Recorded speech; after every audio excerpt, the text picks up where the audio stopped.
Hey friends, and welcome back to another video. If you are new here, welcome. My name is Kate. I wanted to bring to you a little bit of a throwback and talk about foster care. As you know, may or may not know, I was a foster parent for 5 years. We had 10 kiddos through our home in that time.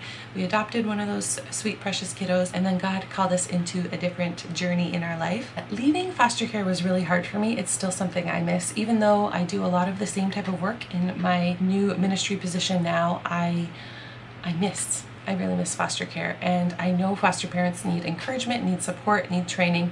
So I wanted to bring a little video to you for the foster parents, but I also think this can help any parent, anyone really in everyday life. And that is the topic of developing empathy and how much that is going to help you as a foster parent. So I want to read this to you. So empathy is the ability to identify with or understand the perspective, experiences, or motivations of another individual and to comprehend and share another individual's emotional state. So that last part is really key, and we'll talk a little bit more about the difference between sympathy and empathy. So I think some people are naturally more empathetic than others. Those people tend to get involved in jobs or volunteer positions that are helping others. And I think for others, empathy is something that is difficult, and it is a skill that needs to be developed. But that is the good news. It is a skill that can be developed in anyone when we are intentional about it. I would say most people, it's pretty easy for you to be sympathetic to one situation, but to be truly empathetic is not as easy. So going back to that definition, when we are empathetic, we can truly understand, comprehend someone else's perspective, someone else's motivation, somebody else's experience. And that's often because we've already experienced the same or similar experiences. We have similar or the same motivations. We have similar or the same perspective. So often when it comes to foster parenting, it can be hard to empathize with the bio family, for example, the bio parent and the decisions that they've made. It can be hard to empathize with a foster child's behaviors that they may be having because of their trauma, because we have not walked a mile in their shoes. I believe to be a great foster parent, you need to develop the skill of empathy. You need to put yourself into another person's shoes. I remember this being a shift for me. With one of our foster placements, I was driving the bio mom somewhere, obviously not happy with the decision she had made to have her child in foster care, but she started to tell me about her history, about her family life, her childhood, about the lack of support she had, about the way her partner treated her, all of these things. And it really made me realize I had never had any of those experiences. I had a pretty good childhood. I had two parents that loved me. I always had people that loved me and supported me. It was nothing like the experience that she was telling me was her life experience. And it was just an eye-opening moment for me. It really changed my perspective. I was in my late 20s when I started foster parenting. I'm in my mid-30s now, mid to late, I guess, this year. But it was just a really eye-opening moment for me, and it really changed the way I looked at things.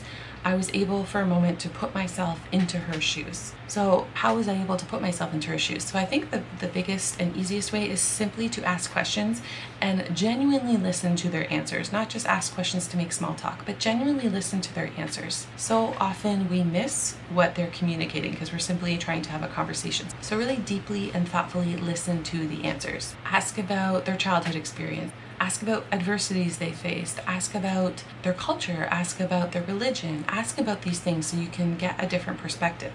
Another thing I want to encourage is to check your biases. We all have different biases. We all look at life through a different lens, and that lens is very much shaped from the way you grew up, the circle of people that you surround yourself with, your job. We often think it's because it's this way for us, it's this way for everyone, when that really is often the furthest thing from the truth. You know, when we have problems with discrimination, when we have problems with racism, a lot of these things stem from us being biased and us not checking our own biases.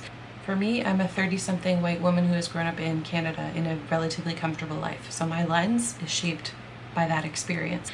And now that I live in a different country, this has only become more eye-opening to me. The experience that other people around me have. I live in a country where 80% live in extreme poverty. They have lived in survival mode so much of their life, and that's often the case with a lot of the children that you serve through foster care. Another thing I want to encourage you to do is to get out of your comfort zone. I think this is a big problem for a lot of North Americans. The idol of comfort is a big thing a lot of North Americans struggle with. We have a very comfortable life, and when you get out of that comfort zone and see how the rest of the world lives, or see how even just a different neighborhood around you lives, see the ways, the things they have to do to provide income for their family to survive, it just really changes that lens a little bit. It allows you to look at a situation from another person's perspective. Do things like volunteer in a pregnancy crisis center, a homeless shelter, a rehab center.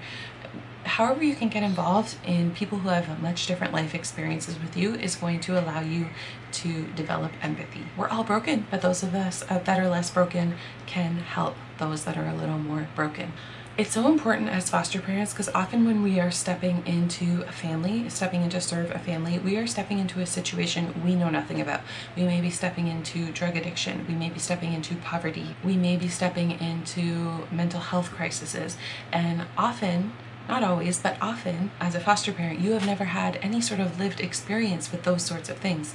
And if you are a foster parent with lived experiences with those sorts of things, you're probably a really great foster parent because you have the empathy. You can step into that situation with them, alongside them. You know, when we come from a background of relative roses and sunshine, it is very hard to understand a bio parent who has been in survival mode, who has been in fight, flight, or freeze mode most of her life, and in the decisions she makes. It doesn't mean we agree with those decisions or we encourage future decisions that are similar, but we can sit in those decisions and understand why they have been made. Also, when it comes to the kids you are caring for, it can be really hard to understand why they're doing some of the things they're doing. If you don't know a lot about trauma and how it affects their brain, I really encourage you to get to know it. You might think, why are they behaving this way? Why are they saying such things? Like, I'm offering them a good home, I'm offering them safety, like why are they behaving like this? It often can feel like you're trying to fix something that is broken. Empathy really helps you develop a sense of, okay, how can I fix this, to how can I come alongside them and work together with them to bring them to a place of restoration? How do we work through this together? Not me fixing the problem, but how do we work through this together? And it just really allows you to soften your reactions and just better understand them overall. So I saw a video way back in my foster parent training that really stuck with me, and I want to just share. I don't know, I'll see if I can find the video, but if I can, it'll be linked down below. If not, I'll just share the imagery with you. So sympathy is somebody's fallen into a big pit and you feel bad for them, they're stuck in this pit, so you go find a ladder and you throw the ladder down into the pit so that they can climb their way out. Where empathy is, you find the ladder and then you jump down into the pit with them and you help them together climb up that ladder and come up and out of there together.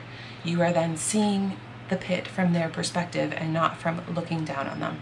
So I hope I explained that visual well. I will try to find the video, but that really stuck with me because so often it's easy to help someone. You know, I can give you this or I can do this for you to help you, but where can I actually meet you at, and what can we do together to have sustainable change, not just a quick fix or a band-aid. Sympathy is often a band-aid fix, where empathy can have more sustainable change. So I encourage you to think about this, think about what I've said in this video, read as many books as you can about empathy, read books with people who have totally different perspectives than you. Developing the skill of empathy is going to help you as a foster parent, and it's going to be able to better help the people you serve. Like I said, band-aid situation to maybe a more sustainable change. Expose yourself to as many perspectives as possible. And just on a note with social workers, I know sometimes it is really hard to deal with social workers. I was in that system for 5 years. I had some really great ones. I had some really not great ones. And I had to constantly remind myself, I don't know what they saw today. I don't know if they just had to remove a screaming child from a parent who is in the throes of drug addiction and a mental health crisis. I don't know if they were just threatened with a knife when they went to knock on the door to do a check-in on somebody that they called with. I don't know that they're dealing with a runaway teenager for the 17th time. I don't know these things. I don't know things about their cases.